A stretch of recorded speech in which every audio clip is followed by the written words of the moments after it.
good evening. It is, and many thanks for joining us. Today, Monday, the 24th of July, 2023. I'm Joram Paul Sonko with Winnie Buyinza Nakauchi for sign language interpretation, coming to you live from Plot 42 Nile Avenue for this live broadcast of our Business Today Bulletin. Tonight, but first, a look at our top stories. Regional food security. The EAC sets focus on contract farming to improve productivity. Operational costs, informality and ignorance still adhere agro producers. Legislators, journalists protest President's directive on advertisement to be channeled through UBC and New Vision. And also, technical and vocational graduates presumably lack soft skills, like our vocational technical center to incorporate skills and curriculum to suit labor markets. All right, now we kick it off with media monopoly. Members of Parliament, together with journalists, have protested President Museveni's decree directing all accounting officers to channel advertisement through government entities, UBC and the New Vision. According to legislators, the decision is bound to cripple privately owned media entities, yet they employ numerous Ugandans. These have called upon the President to rescind this directive. Samla Hanifa reports. According to researchers, traditional advertisement is shrinking and media houses can no longer sustain operations of their media outlets. Government, which is the biggest funder of these media houses, wants to pull out and take all its adverts to UBC and the New Vision. On Friday, through the Permanent Secretary Ramadan Gobi, the President issued a directive, which I'm going to quote here, indicating that all government advertising must be through the Uganda Broadcasting Corporation. Any accounting officer who deviates from this will be sanctioned, including dismissal. Print media advertising should be done through New Vision. I therefore urge all accounting officers to strictly adhere to the directive. This directive has brought about mixed reactions from journalists and legislators who own media houses. On Friday, as the President Uganda Parliamentary Press Association issued a protest letter against the directive of the President, and this very directive was communicated to the accounting officers across the country by the PSST, or Permanent Secretary, Minister of Finance, Ramadan Gobi, saying starting this financial year, 2023-2024, all accounting officers must deny private media houses adverts. This directive, I think, is uncalled for right now. Because if government implements this directive, it means one, majority of the employees working with the media houses, private media houses, are going to lose jobs. Remember, when this directive is implemented, revenue to the private media houses is going to reduce. And once it reduces, that means the bosses will have one option of making sure they cut off or they reduce on the number of employees they're employing. Honorable Barnabas Tinkasimire, a member of Parliament who also owns a media outlet, has said that government programs like parish development model depend on the publicity of these privately owned entities. He says taking away that fund will mean that they will also not be able to promote these programs. It will be a quid pro quo situation between government and these media entities. List of government programs like PDM, they are entirely depending on us, private media owners. He switches off the source of funding. He says no adverts for private media houses. We also say no airtime for government programs, and that's it.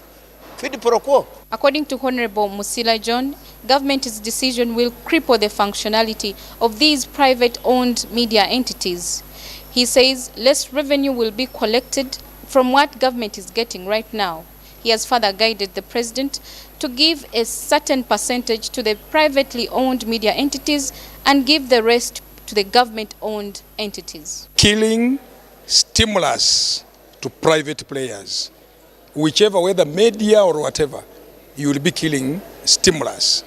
When you are building an economy, and our point number 5, if I should remember well, if my memory does not go wrong, of the 10-point program is a mixed economy. Mixed economy. Not purely capitalist and not purely communist, but socialist, the African socialism. Some kind of the Nyerere type of communism. I mean socialism. So to me, the president is right. But my advice would be give public media, poor as it is, 20% and then 80%. Let it be a stimulus. I want to inform you that as Uganda Parliamentary Pressure Session, we are joining NAB in snubbing all government activities. Even when members, I want to inform you, members of the fourth estate, you can go and cover all these events. Even when you are covering committees of parliament, you go, you cover them. But make sure your camera is not directed to any government official. If the minister is appearing before a certain committee, make sure you only direct your cameras to members of parliament. And leave whatever the minister is communicating, you leave it to the minister. And only disseminate information from members of parliament. The National Association of Broadcasters are scheduled to meet His Excellency the President of Uganda, Yoweri Kaguta Museveni, on the 10th of August, that is next month, on the same matter. Until then, these have called upon media outlets to adhere to the ban. Samlanifa, Smart 24 TV, Business Today.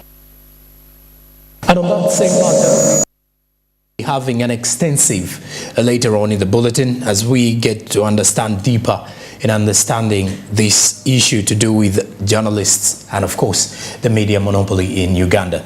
Away from that, let's talk matters regional food security. East Africa has intensified efforts to address food insecurity and agro-production by capacitating contract farmers across the region. Now, despite data promising a rise in food production, there is still concern over productivity and market prices. As such, the East African Business Council has emphasized embracing contract farming to bridge the gap between farmers and agribusinesses. Let's have more details as Bronia Katosime brings us all this. World Bank Group estimated 55 million people in only East Africa to be hit by food insecurity in 2022, up from 41 million people in 2021. Following the food insecurity trend, the situation has continued to deteriorate, increasing from 30% in 2021 to 40% 2022 and to 45% in May 2023. Among key factors that have contributed to the critical issue are the challenges in contract farming and the cumbersome export procedures in East African region. The infrastructure is still in want. For example, in areas of horticulture, we still lack, people still transport products in unrefrigerated trucks, which causes a lot of losses to the farmers and discouragement in investment in that area. We have less cold rooms within the region, lack of consolidated centers. If we are to improve this business, these areas have to be addressed, areas of access to finance. The cost of money in the region or banks for agriculture sector is still a big challenge. The challenges the farmers engaged in contract farming is that most of our farmers are illiterate. So they need to be educated and understanding in the local language, understand something that they're entering in. Contract farming is not taken momentum yet in South Sudan, but in most situations it is in informal way.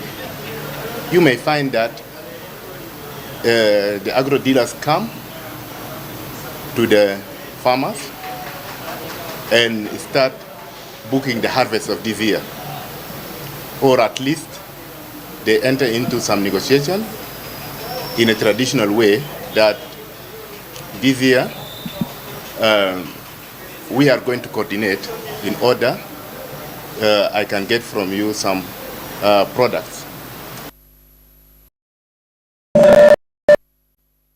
And the Russia-Ukraine conflict. Clear block to international trade. These regional stakeholders are also adopting efficient strategies which are capable of rejuvenating the local farming culture to offer growth and productivity.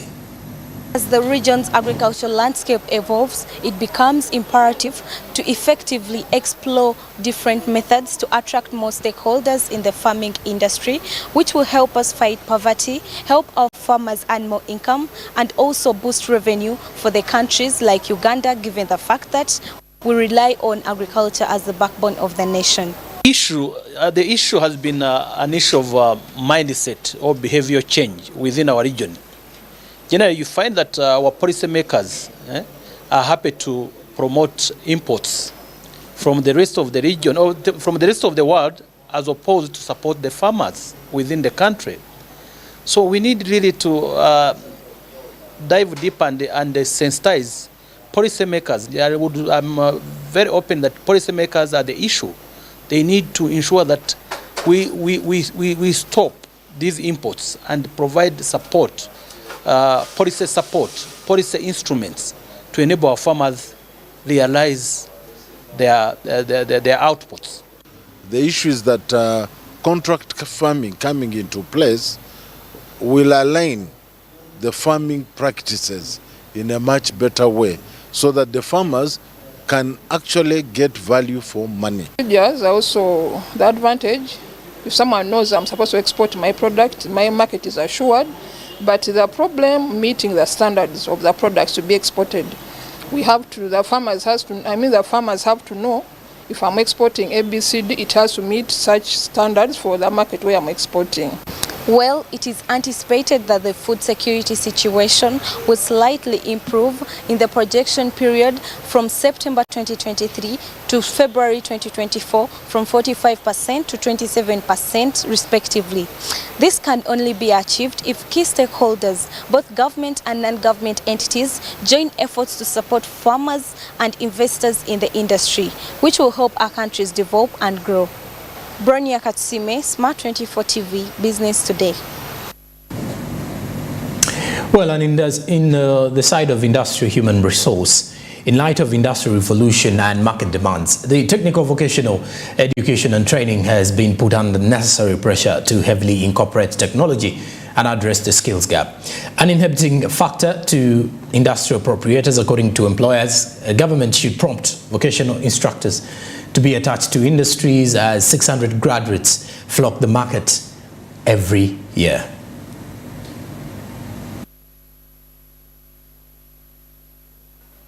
In 1971, the government of Uganda, together with JICA, founded the Nakawa Vocational Training Institute with a prime objective of enhancing vocational skills of young men and women that were going to suit the demands of the industries that were growing at the time. Now, over time, this very institute has been releasing 600 to 500 graduates per year, give or take. Recently, industry players, manufacturers, you can call them that, together with this very institute, held a working, workshop to try and understand the needs of the labor market. And this is what transpired. I would advocate that colleges and institutions give soft skills. The previous panelist talked about it, and I would like to echo it. When they come on board, we understand that we are going to give them technical skills, but we've realized and noticed that they are really lacking in soft skills. For example, the rail industry is very customer-centric, so at some point they will be able to coordinate with our customers. We want them to have communication skills. You have a mechanic or a technician who is very good, practically solves your problems, does everything. But when it comes to managing maybe fellow workers is a problem. When it comes to communicating to a superior is a problem. Sometimes maybe if there's a chance maybe to talk to a customer, maybe the communication is not that representative of the company. And also, when an opportunity arises for maybe a promotion into a management level, you find there is a lot lacking to have this person raise up in those ranks.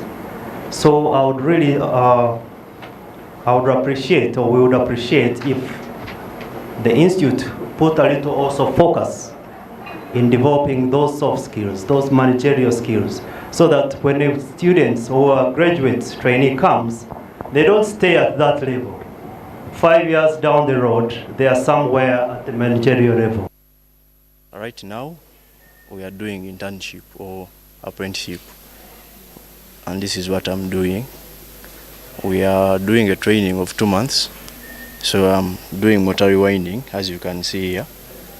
So this is a motor, a 3-phase induction motor from a lathe machine.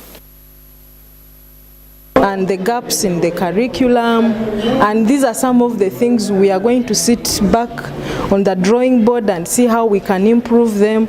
Actually, the soft skills, we already have them. We have communication skills within our curriculum, but I think we are going to see how we can change the methodologies of making sure we are disseminating this in relation to what the industry is interested in.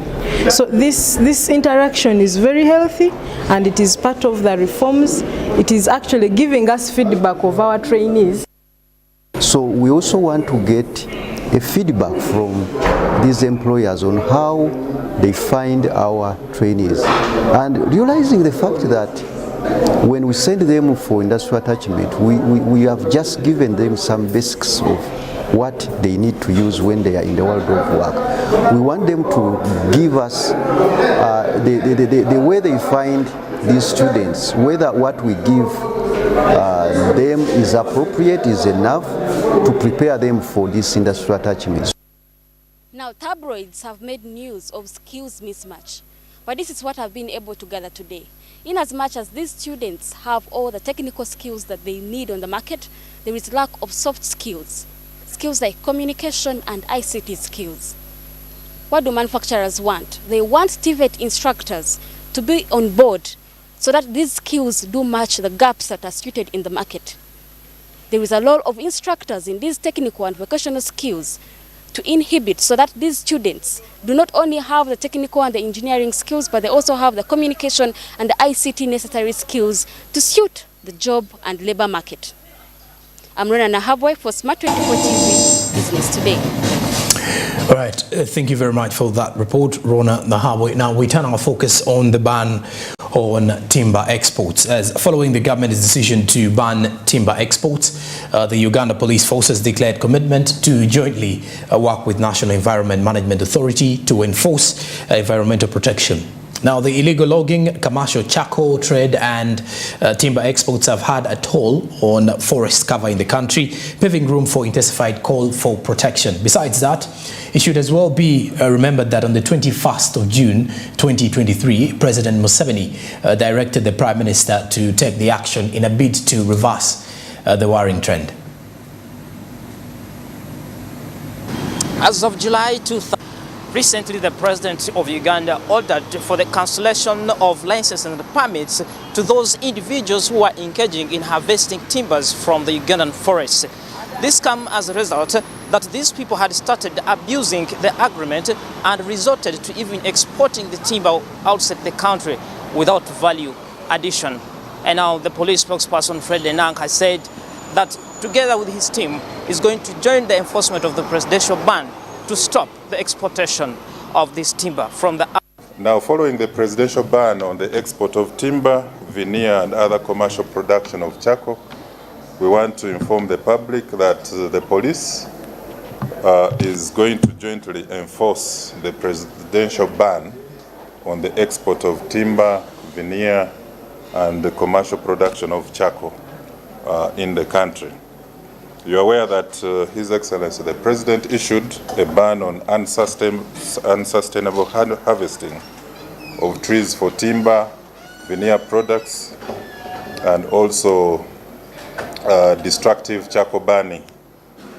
And as a result, all our territorial commanders have with immediate effect been tasked to combat the illegal export of timber, destructive charcoal production, dealing and transportation, in close coordination with support teams from the National Forestry Authority.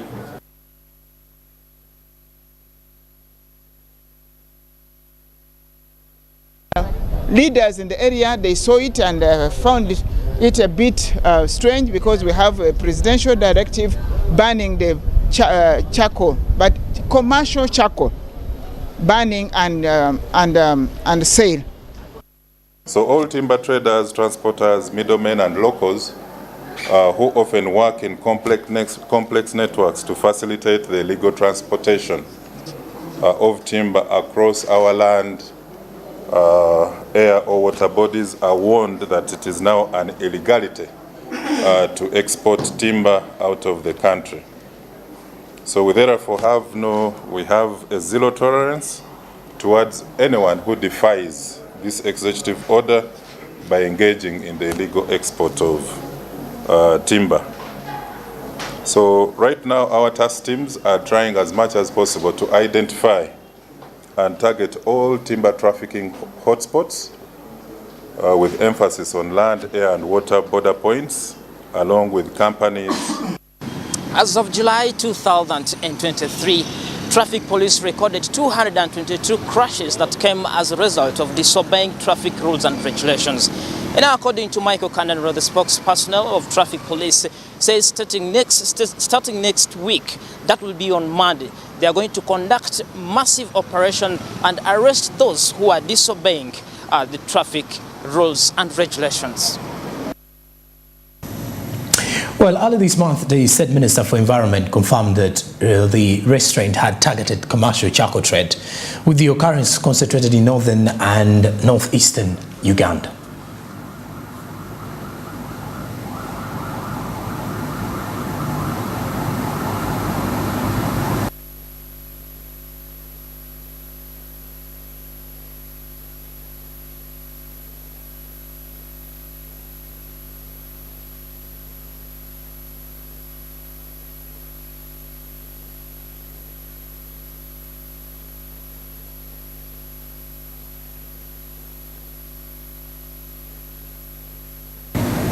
And then rather still in this regard to the weekly security briefing, besides road safety, one of the revelations highlighted human trafficking and having been on the rise at the fall of 2022.